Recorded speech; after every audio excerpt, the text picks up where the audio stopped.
Tempo agora para o Magazine Desporto da autoria de Catarina Falcão.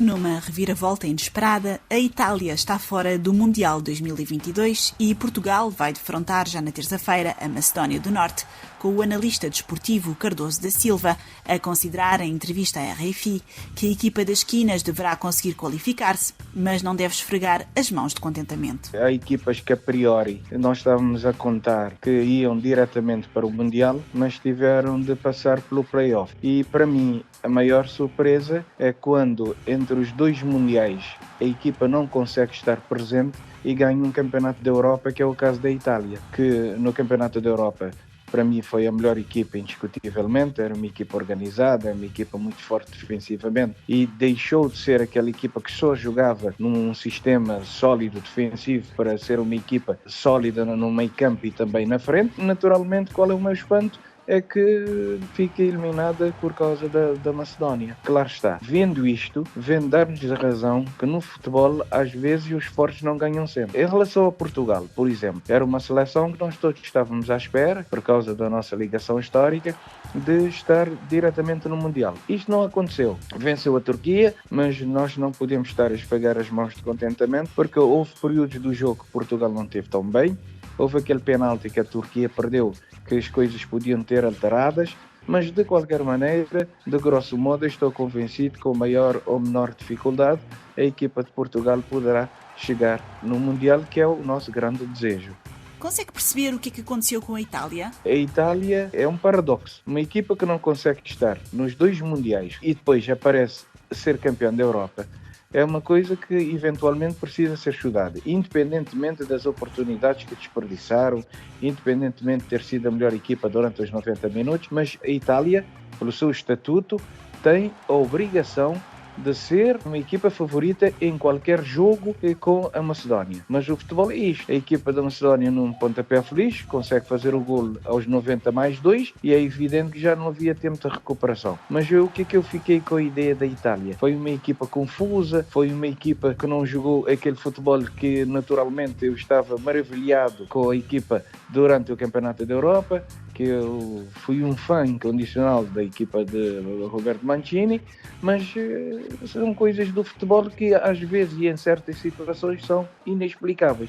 Houve momentos do jogo, se eventualmente houvesse como no basquete do time-out, o treinador parava, chamava os jogadores, falava com eles, porque na minha opinião não teve nada a ver com aquela Itália que foi campeã da Europa. Há quem diga que Fernando Santos é um treinador abençoado. Concorda com isso? Não, eu não digo que o Fernando Santos está a ser abençoado. No futebol eu não alinho nesta teoria, porque é assim, Portugal tem bons jogadores, mas as próprias situações do próprio jogo às vezes não consegue transmitir a ideia que eventualmente ele tenha para os seus jogadores. São todos craques, são todos bons jogadores, sabem jogar futebol. Mas o Fernando Santos tem que ser um bom treinador, por tudo aquilo que ele já fez no seu trajeto no Porto. E é uma felicidade para mim, porque eu tive a oportunidade de o conhecer pessoalmente. Quando ele trouxe para Cabo Verde a Estrela da Amadora, eu tenho uma certa afeição para o treinador. Mas é uma coisa, ele tem a sua maneira de jogar, ele tem a sua maneira de estar no futebol. As pessoas criticam, verdade. Nós não podemos dizer que o Fernando Santos, desde que chegou como treinador, selecionador de Portugal, não tenha feito um bom trajeto. Agora, essas são coisas que acontecem às vezes no próprio futebol e, obviamente, nós temos que pensar o seguinte, ele tem levado Portugal sempre a bom porto. Ele foi campeão da Europa, e depois no campeonato da Europa já não esteve tão bem, agora tem um naipe de jogadores mais jovens que eventualmente poderá trazer o mesmo Portugal uma grande garantia, porque, por exemplo, toda a gente ficou admirada porque há dias ele pôs o Diego Costa e o Rui Patrício. Naturalmente o Diego Costa está a jogar bem no futebol do Porto, é um jovem, o Rui Patrício já teve tudo, eventualmente, o que podia dar, porque ele já tem experiência, ele é um bom guarda-redes, tudo isto conta no futebol.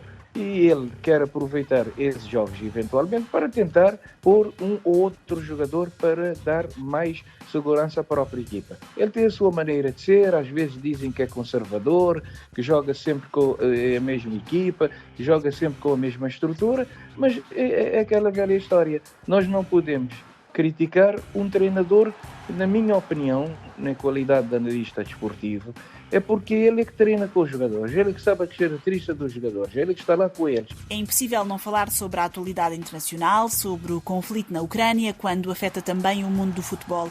Era suposto a Rússia e a Ucrânia estarem a disputar os play-offs. Também o futebol fica mais pobre sem estas duas equipas a competir?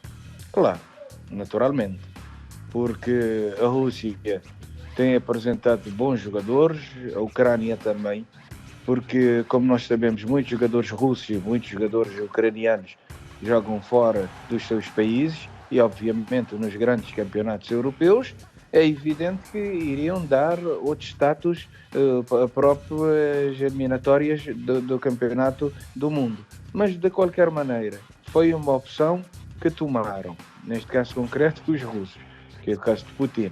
Mas o que é que a gente há de dizer? Temos que ver isto com muita tristeza, que é a parte humana, mas as entidades oficiais a nível da Europa tomaram as suas posições que nós respeitamos. Fala-se muito sobre este Mundial no Qatar, desde logo porque se vai disputar em dezembro e não em julho, como é hábito. Está entusiasmado para este Mundial? O Campeonato do Mundo no Qatar está a despertar-nos um grande interesse por causa de ser numa altura que, como disse, não é o normal para essas competições.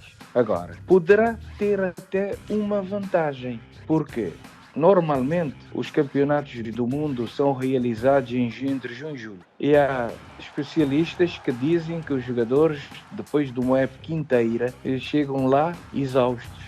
Não chegam lá nas melhores condições físicas. Os treinadores têm que ter outras ideias para tentar preparar e recuperar os seus jogadores de uma época inteira. Mas em contrapartida, agora, no Qatar, os jogadores possivelmente estarão no pico da época, porque fazem a preparação em agosto, setembro, fazem os jogos de preparação, têm os jogos dos seus campeonatos e depois, quem sabe, se chegarão na seleção em alta forma e poderemos ter um grande mundial. Nós temos outro problema. Na altura, independentemente do calor, não tem nada a ver com o Qatar. E depois o tempo é diferente no Qatar na altura, o que é que nós poderemos fazer? O que é que nós poderemos pensar? Isto é uma incógnita que até é giro para nós todos, porque nós estamos com alguma ansiedade para saber o que vai acontecer no Campeonato do Mundo. Porque é num país diferente, costumes diferentes, língua diferente. Para nós, eu pessoalmente estou satisfeito, porque poderá ser uma grande oportunidade de Qatar demonstrar que tem todas as condições para organizar um grande evento mundial, que é o caso do Campeonato do Mundo. E mais, poderá ser um grande chamariz para os grandes jogadores começarem a acreditar que no Qatar não vão lá só para ganhar dinheiro, ou vão lá para acabar as suas épocas de ouro.